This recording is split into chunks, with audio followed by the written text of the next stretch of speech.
안녕하세요. 제가 이번에 가지고 온 종목은 네이버와 카카오를 가지고 왔습니다. 일단 네이버와 카카오 현재 시장에 맞춰가지고 반등 굉장히 이쁘게 보여주고 있죠. 근데 주구장창 말씀드렸던 내용, 그게 시장 전체에 영향을 미치면서 네이버, 카카오도 여기에 소외되지 않고 지금 반응하는 모습을 보여주고 있는 것이다. 이렇게 생각을 할 수 있거든요. 더 갈 것이냐 말 것이냐 라는 부분이잖아요. 했을 때 오늘 나온 내용들 요걸 중심으로 후속으로 준비하면 좋을 부분, 그리고 앞으로 우리가 생각을 해보면 핵심이 될 내용이 뭐가 있는지 살펴보도록 할 테니까 일단 들어가기 전 구독과 좋아요 한 번씩만 눌러주시면 감사드리겠습니다. 일단 가장 먼저 제가 주구장창 말씀드렸던 게 뭐였죠? 결국 금리 인하하면은 유동성이 필요한 성장주인 이 두 종목은 올라가게 될 수밖에 없을 것이다.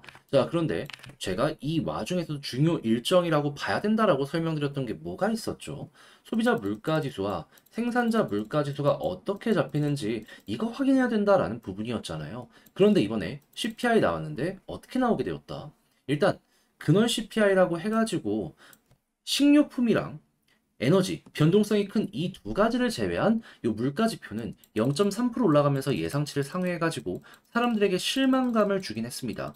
이 모든 걸 포함한 수치는 어땠다? 2.5%? 크게 문제되거나 그런 부분은 안 보여지게 되었어요. 그럼 여기에 대해서 좋은 것도 있고 나쁜 것도 있네. 요 정도로 볼 수가 있는 거잖아요. 그런데 여기에 대해서 평가가 어떤 식으로 계속 이어지는 모습이 보여지게 되었냐면 너무 그렇게 과하게 걱정할 정도는 아니다. 그리고 물가 같은 경우에는 좀 올라갔다라고 하더라도 2%대 유지하는 모습이 보여지고 있고 최근에 에너지 가격 엄청나게 많이 빠지는 모습까지 보여지게 되었잖아요. 그러면 결국에 뭐 이번 달이 아니면 다음 달, 다다음 달 괜찮지 않을까? 그러니까 최근 좀 과하게 걱정하는 부분 때문에 시장이 빠진 것들이 빠르게 회복하는 모습이 보여지게 됐고 금리 인하에 대한 기대감이 이제 본격적으로 반영되는 모습이 보여지게 되면서 어제 엔비디아부터 시작해서 미국의 반도체가 엄청나게 급등하는 모습 이러한 부분 때문에 만들어지게 된 겁니다. 그러면 다음 일정 PPI 여기서도 좋은 소식이 들려오게 되고 그리고 다음 주에 진행될 FOMC에서 금리 인하 사실상 확정이라 뭐 크게 따르게 될 거는 걱정 안 해도 되는데 만약에 이 다음 올해 11월 달, 12월 달에 대한 부분까지 긍정적으로 예고하는 모습이 보여지게 된다면 그러면 올해 말 그리고 내년 것들까지 본격적으로 현재의 가격, 미래가 아니라 현재의 가격에 빠르게 반영되기 시작할 겁니다. 주식은 결국에 선반영이잖아요. 그게 확 하고 올 수가 있게 된다라는 거예요. 그러면 여러분들은 지금 왜 올라가는지 알겠고 그럼 미래에도 뭘 봐야 되는지 알게 되겠네. 요렇게 일단 머릿속으로 딱 기억을 해둘 수가 있겠죠. 그러니까 금리 인하 이슈만 계속해서 터지는 모습이 보여지고 물가 지표가 안정적이 되고 미국의 경기가 잘 버티는 모습이 보여지게 되면 문제없이 시장은 올라갈 수밖에 없게 된다라는 겁니다. 그러면 이거를 하나씩 하나씩 보는 게 힘들다라고 하시는 분들이 있을 수가 있단 말이에요. 그럼 어떤 걸 생각해야 된다? 결국에 이 모든 것들은 시카고 상품 거래소 페드워치의 확률로 뜹니다. 근데 여기에 대해서 누군가 얘기할 거예요. 그냥 투표권이 있어서 이거 하는 거냐고. 아닙니다. 말 그대로 선물 시장입니다. 자기 돈으로 투자하는 거예요. 그러면 이것보다 확실한 게 없죠. 해서 시장도 다 요거 보고 맞춰가지고 현재 분위기 읽는 거예요. 그랬을 때 9월 18일 FOMC에서 어떤 걸 지금 얘기하고 있는 상황이다. 지금 현재 5.5인데 0%죠. 25bp 이상 100%고요. 11월 달 그리고 12월 같은 경우에도 보면은 25bp씩 인하에 대한 얘기는 현재 100%거든요. 근데 여기 이상으로 봤을 때가 이제 올해 연말까지 100bp 인하거든요. 근데 몇 프로 잡히고 있죠? 100에서 요거 빼면 되는데 80.5%? 오, 과반 이상 한참 넘네.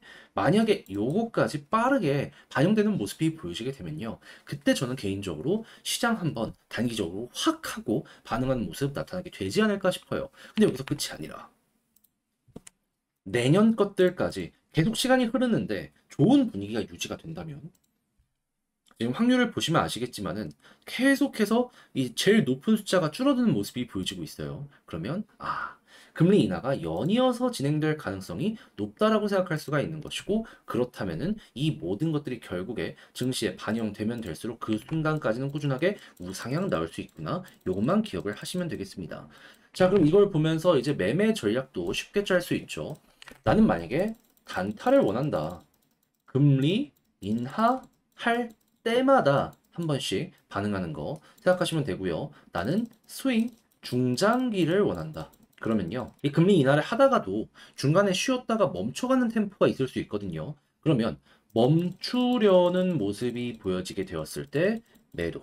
그리고 다른 거 하고 있다가 또 이제 금리 인하에 대한 얘기가 슬그머니 머리를 들어주는 모습이 보여지게 되면은 팔았던 만큼 사면서 또 한번 공략을 해보는 거죠. 근데 나는 이것 다 귀찮다. 직장 생활 하느라 난 계속 못 본다 하시는 분들은 어떻게 해야 된다? 어차피 중장기적으로 봤을 때 금리 인하 계속하면은 한 번씩은 계속 올라갈 수밖에 없을 거 아니에요. 과거 역사를 보면 올라갔다가 쉬더라도 이거 관련 일정이 있을 때마다 결국에 이렇게 간단 말이에요. 그러면 인하의 끝 이야기가 들려오게 될 때까지 버텼다가 여기 완료되었다라고 하면은 그때 이제 매도를 치시는 거죠. 그러면 못해도 25bp씩 인하한다라고 하면 현재 5.5에서 3% 아래까지 간다라고 하기 때문에 11번의 금리 인하가 최소한 있을 거고요. 중간에 50bp가 한 두 번, 세 번 정도 섞이게 되면은 그래도 한 8번 이렇게 진행이 될 것이다. 이 생각할 수 있을 것 같습니다. 그러면 이 쉬는 것까지 생각하면 최소 1년이고 1년 반 혹은 2년까지도 걸릴 수가 있겠죠. 그럼 여러분들은 2년 동안 고생했잖아요. 2년 동안 분위기가 풀리는 순간이 여기에서 만들어지게 될 것이다. 요거 이제 알아두시면 되겠습니다. 했을 때 수급은 외국인이 가장 중요하다 말씀드린 거 꼭 기억하시고요. 그리고 올라갔을 때 추세의 대반전을 확인하기 위해선 지금 둘 다 공통적인 특징 61선 볼린저 밴드 상단 동시 돌파가 없었다. 동시 돌파가 나오는 모습이 보여지게 된다면 그때부터가 흐름이 바뀌는 구간이다라고 생각을 하시면 되겠습니다. 그리고 그 위에서 꾸준하게 버티고 61선이 이렇게 돌아서기 시작하면은 그럼 이제 일정 맞춰서 차근차근 가는 거죠. 과거에도 많이 보여줬던 내용이라 요거는 여러분들 2019년도 여기를 딱 이용해 보셨으면 좋겠네요. 여기가 지금 상황이랑 똑같아요. 자, 그러면 지금 봤던 걸 바탕으로 글로 쓰면서 총정리 영상 맞춰보도록 하자면 일단 첫 번째 나오는 뉴스를 봤을 때 시장이 반등하는 모습을 보여주고 있는 건데 이제 좋은 거 시작이기 때문에 한번 시작되면은 조금으로 만족이 아니라 길게 끌고 갈 생각을 하면서 보도록 하자. 수급 같은 경우에는 외국인이 중요하고요. 그리고 이제 본격적인 추세 전환의 시작점이라고 생각을 하려면은 지금 바닥이 아니라 조금 더 올라가 갖고 60일 그리고 볼린저 상단을 돌파해야지 조금 더 마음 편히 보시면 되겠습니다. 그리고 단타, 중장기, 그리고 장기는 제가 아까 설명드린 거 이용해 보시면 될 것 같고요. 자, 이렇게 해서 내용 만족했다라고 생각하신다면 잘 봤다, 구독과 좋아요 한 번씩 눌러주시면 감사드리겠습니다. 자, 이상 주식 정리해드리는 주정남이었고요. 자, 이렇게까지 정리해드리는 사람이 많이 없잖아요. 예.